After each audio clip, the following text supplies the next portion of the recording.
خاوتي خواتاتي اهلا وسهلا مرحبا بكم يا جماعة الخير مساء الخير عليكم وصحة عيدكم encore une fois. Nous avons eu l'occasion d'aujourd'hui le 11 avril 2024 de vous présenter nos vœux de l'Aïd. J'espère que vous avez passé, que vous passez encore une belle journée de l'Aïd parce que nous célébrons encore l'Aïd au moins pendant 2 jours. Généralement c'est 3 jours au moins pour bien se reposer, se retrouver les familles, retrouver. Moi j'avais comme habitude de retrouver les parents et la famille, des cousins et des cousines et des amis que nous ne pouvons pas voir pendant pratiquement toute l'année. Le Aïd nous permet de les retrouver, de les revoir, de discuter avec eux, de les serrer dans nos bras, de partager des moments précieux. Profitez de ces moments s'il vous plaît, c'est très important pour votre équilibre, pour votre épanouissement et surtout ça nous permet d'oublier un peu les malheurs et les détresses, la détresse de notre pays sur le plan socio-économique, notamment avec l'incertitude politique qui règne en Algérie, avec cette élection présidentielle anticipée. Le ramadan fut très difficile, plein d'incertitudes, les problèmes socio-économiques, la cherté de la vie, l'inflation, l'effondrement du pouvoir d'achat, l'appauvrissement des ménages algériens, la progression de la misère sociale. Tout cela certainement va alimenter les discussions des retrouvailles familiales au cours de ce Eid. Mais vous savez, nous avons l'habitude de faire de la théorie, nous avons décidé aujourd'hui de faire de la pratique. C'est-à-dire qu'on a marre de la théorie, etc., de la pratique. Quels sont les problèmes de notre pays et comment on peut y remédier? Et est-ce que l'Algérie de l'année 2024 est une Algérie condamnée au sous-développement, est une Algérie condamnée à la pauvreté, est une Algérie condamnée à la précarité, est une Algérie condamnée à la misère sociale? Non, pas du tout, je dirais loin de cela. Au contraire, nous allons vous expliquer aujourd'hui que dans notre pays, il y a des points forts, il y a des points faibles. En fait, les problèmes de l'Algérie, nous les connaissons. On perd juste, il y a trop de polémiques, trop de manipulations, trop de désinformation. Il n'y a pas assez de débats sains et sereins pour permettre aux Algériennes et aux Algériens de comprendre réellement pourquoi leur pays se porte mal et quels sont ces points positifs qu'ils pourraient exploiter pour améliorer la situation, que l'Algérie améliore sa situation, pour qu'on aille vraiment vers le développement, c'est-à-dire un véritable développement technologique, économique, un développement social, un bien-être de la population, un meilleur niveau de vie, une meilleure qualité de vie. Il faut savoir qu'il y a des expertises, il y a des notes, il y a des chiffres, il y a des preuves qui peuvent nous permettre d'évaluer le niveau de vie ou le niveau de développement d'un pays. Il y a des organismes, par exemple, dans le monde, les investisseurs s'appuient sur des organismes qu'on appelle des organismes de gestion de risque pays.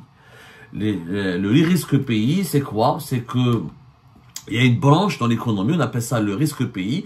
C'est on fait des études et des études de marché, des notes d'expertise pour connaître le niveau moyen d'incidence de paiement lorsqu'on investit dans un pays. C'est-à-dire quand un investisseur va investir ou là va faire des transactions économiques et commerciales avec les entreprises d'un autre pays, il doit s'appuyer sur ce qu'appelle le risque pays pour faire son investissement. C'est-à-dire il va chercher à savoir est-ce que le pays dans lequel il va investir ou là les entreprises appartenant au pays avec lesquels il va traiter, est-ce qu'ils ont comme habitude de bien payer leurs fournisseurs, leurs clients? Est-ce qu'il y a des retards dans le paiement? Est-ce qu'ils ont fait déjà des problèmes de remboursement? Est-ce que ce sont des pays où il y a beaucoup d'arnaques? Est-ce qu'il y a un pays où il y a une sécurité de paiement? Est-ce que ça met beaucoup de temps pour recevoir son paiement? Est-ce qu'il y a des procédures légales et rigoureuses dans l'encadrement de transactions commerciales et financières internationales? Est-ce que ce pays il est ouvert? Est-ce qu'il est fermé? Est-ce qu'il y a un risque de ne pas être payé? Est-ce qu'il y a un risque de perdre son argent? Tout ça, on parle de risque pays.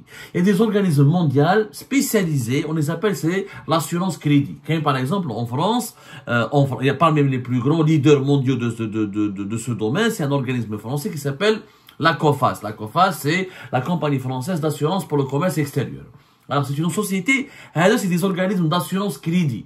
L'assurance crédit, c'est quoi? C'est quand on accompagne les entreprises d'un pays ou les entreprises internationales à se développer en assurant le risque d'insolvabilité de leurs clients.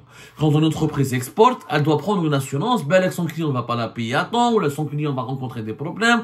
Elle a exporté, elle a vendu des biens ou des marchandises, elle doit s'assurer de récupérer son argent. Sinon, elle va être en déséquilibre et elle sera menacée, ou elle aura des problèmes pour ensuite faire face à ses charges. Donc, il y a des organismes d'assurance crédit. Les organismes d'assurance crédit qui accompagnent les entreprises exportatrices ou là, les multinationales dans leurs activités internationales ou là, dans leurs activités de commerce international, elles doivent payer certaines assurances selon le risque pays. Chaque pays, il a un risque, il y a un niveau de risque. Le niveau de risque en Algérie n'est pas le même qu'au Maroc. Le niveau de risque au Maroc n'est pas le même qu'en Côte d'Ivoire. Le niveau de risque en Suisse n'est pas le même qu'en Égypte, etc. La COFAS, elle fait des notes. elle fait des notes, des rapports, on appelle ça des fiches pays sur l'Algérie.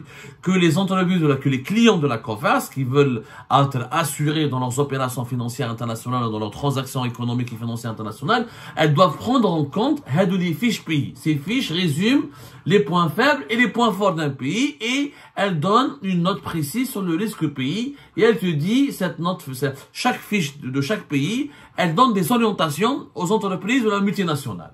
Alors, concernant l'Algérie, la fiche de la COFAS a été actualisée vers la fin du mois de mars 2024. Et cette fiche, elle est parfaite.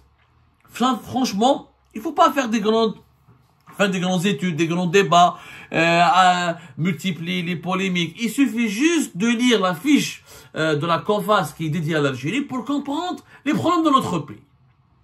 Il y a les points forts, les points faibles. Il y a les idées justes, au moins ils sont équitables. Ils font pas dans l'émotion, ou là dans la politique, ou là dans l'idéologie, ou là dans les partis pris. Au moins, ils font des études. Voilà le risque quand on travaille avec l'Algérie, quand on investit en Algérie, quand on exporte vers l'Algérie, quand on veut faire un placement financier en Algérie, quand on traite financièrement avec l'Algérie et quand on traite économiquement avec l'Algérie. Voilà les risques auxquels nous sommes confrontés. Voilà les opportunités qui peuvent être profitables aux entreprises internationales, qu'elles soient françaises ou autres. Alors, les points forts de l'Algérie, je connais moins.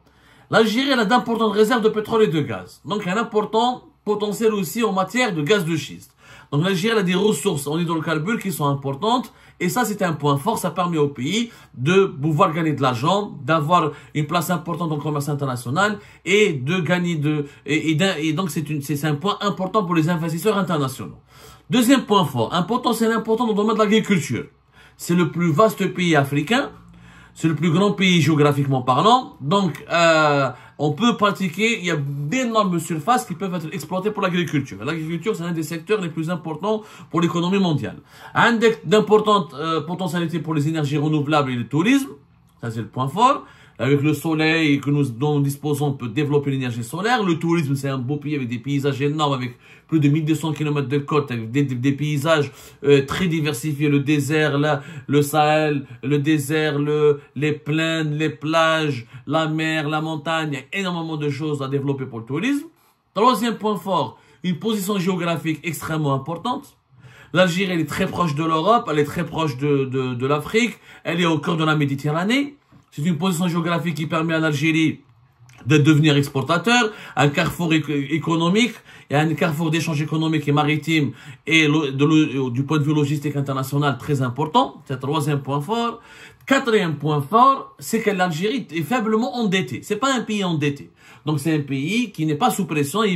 Il a de l'argent pour rembourser, pour faire du commerce et pour acheter et pour le vendre. Il n'est pas endetté. Les pays les plus endettés, ce sont les pays qui doivent s'acquitter de leurs dettes et payer les taux d'intérêt, les charges de leurs dettes, parce qu'il y a la dette, il y a le taux d'intérêt de la dette. Quand on prête à un pays, on lui prête selon un taux d'intérêt. On lui prête pas à taux zéro. Ça n'existe pas. C'est extrêmement rare. Ça s'appelle des aides au développement. Mais l'endettement, il y a toujours un taux d'intérêt. La charge de la dette, souvent, elle étouffe les pays. On le voit, la charge de la dette dans l'Égypte.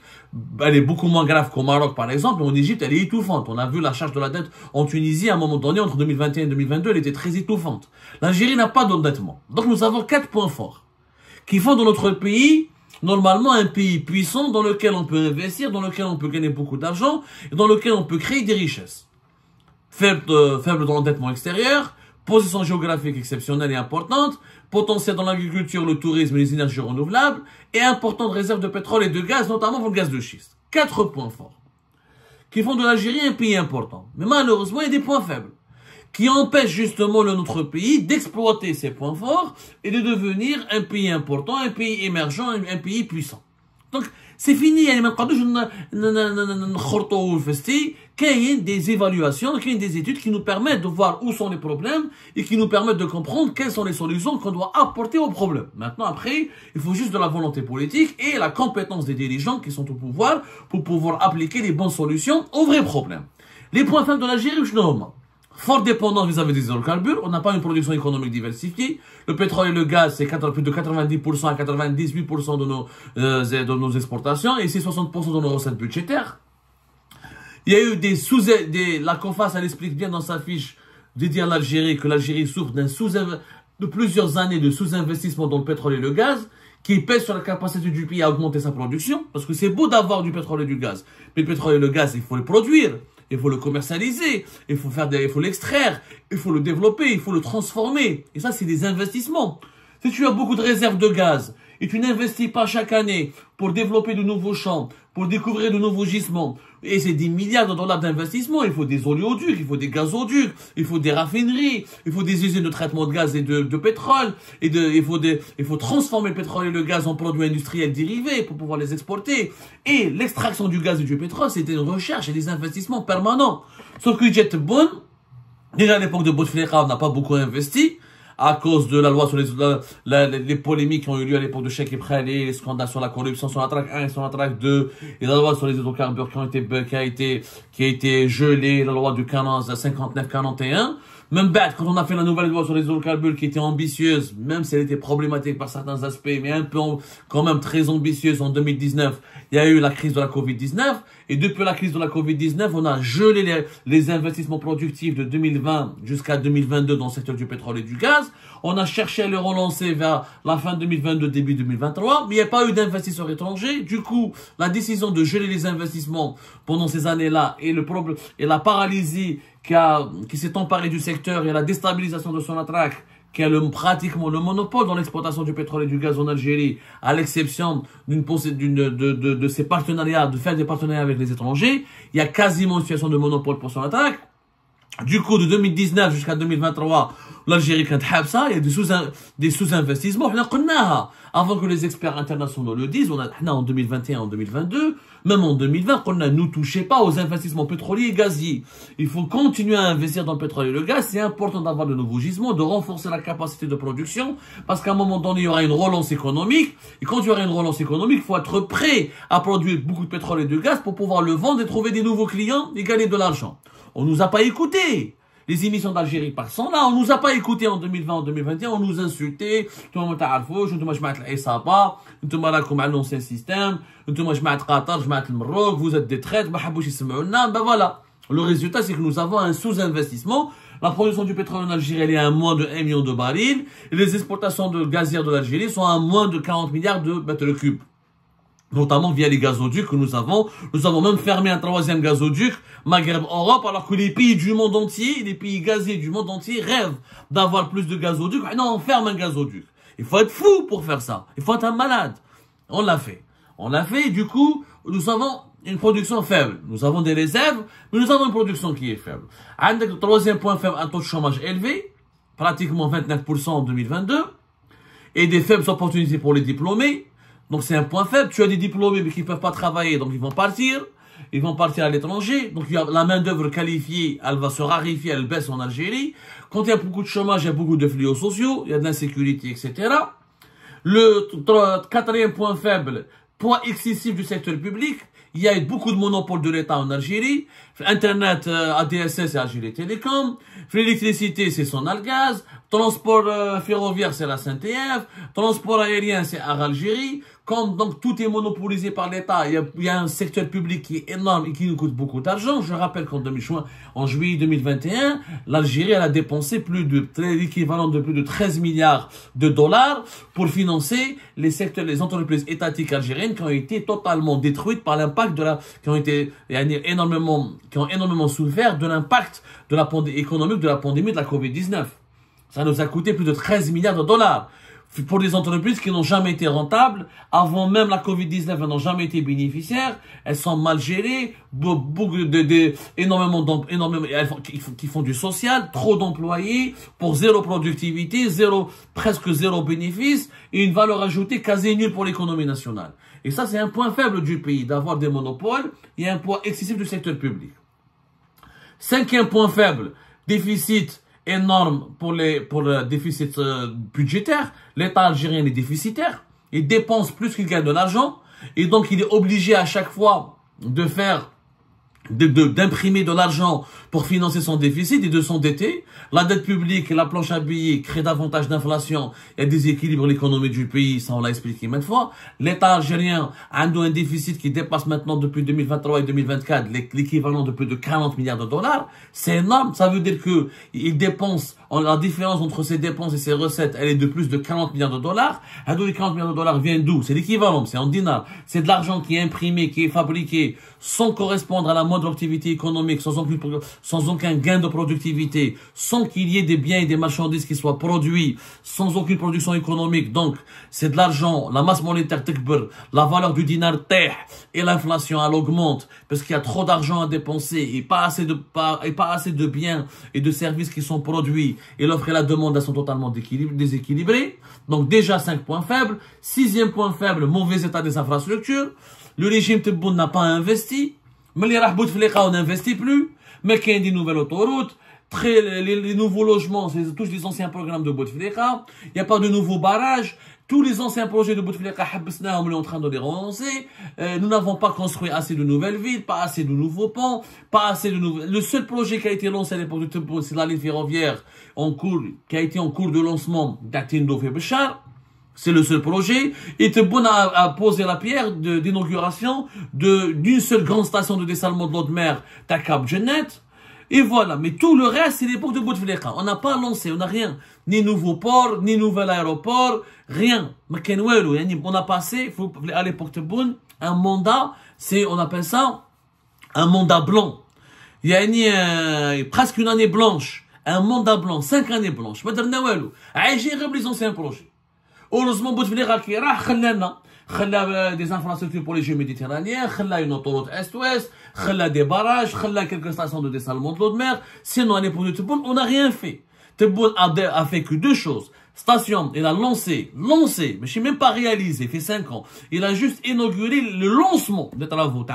Une grande station de dessalement, une grande station de dessalement de l'eau de mer, fait Cap Djennet, où il a lancé un chemin de fer, la ligne ferroviaire Tindouf-Béchar, qui va nous coûter plus de 6 milliards de dollars, et qui ne sera jamais rentable, et qui ne sera jamais utile, parce qu'elle est située au fin fond de l'Algérie, dans des régions sous-peuplées, et pour exploiter des minerais de fer, dont l'exportation de ces minerais de fer ne va jamais rapporter la moitié de cet investissement, la moitié de ce que nous a coûté cette fameux train de plus de 900 km, presque 1000 km qui doit relier Tindouf à Béchar.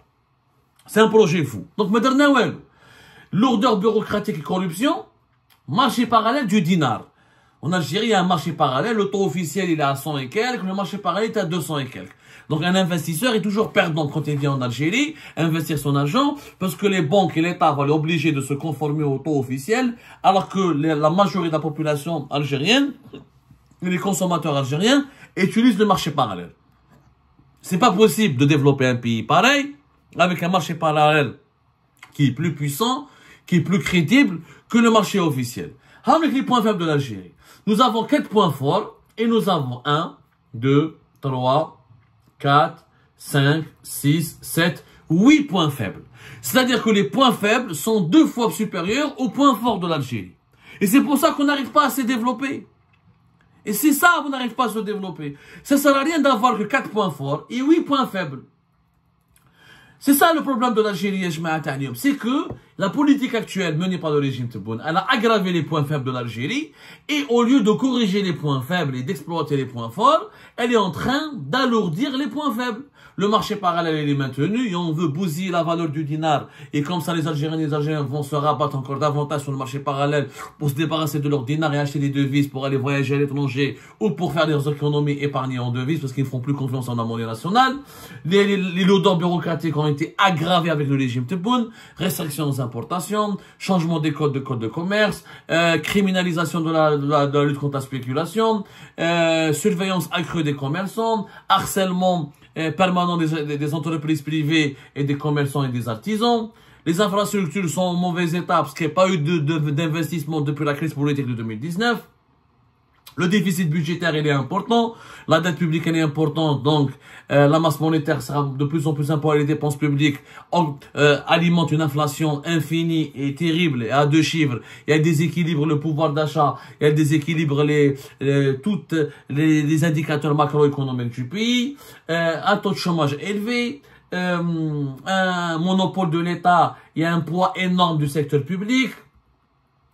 Sous-investissement aussi dans le secteur du pétrole et du gaz, et dépendance vis-à-vis du pétrole et du gaz. Oui, points faibles. Nous les connaissons, les points faibles de l'Algérie, qui ont été aggravés par le régime Tebboune, qui au lieu d'exploiter les points forts, il a aggravé, il a alourdi les points faibles. Et c'est pour cette raison que notre pays il est resté sous-développé.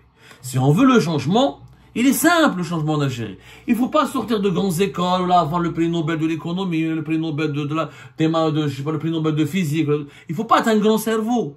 Il faut juste être sincère et être patriote et avoir comme objectif d'abord l'intérêt général de l'Algérie avant l'intérêt de son clan ou l'intérêt de sa personne. L'intérêt général de l'Algérie, c'est de corriger ses points faibles et d'avantager ses points forts. Le bon président, le bon dirigeant est celui qui peut réfléchir comme ça. Et le problème du pays peut être réglé. Après, le mode d'emploi, le mode de gouvernance, le temps nécessaire pour que les points faibles soient corrigés et pour que les points forts soient avantagés, ça nécessite des sacrifices, ça nécessite une bonne politique. Mais ça nécessite aussi un bon président et un bon système de gouvernance. Ce qui manque malheureusement encore à l'Algérie.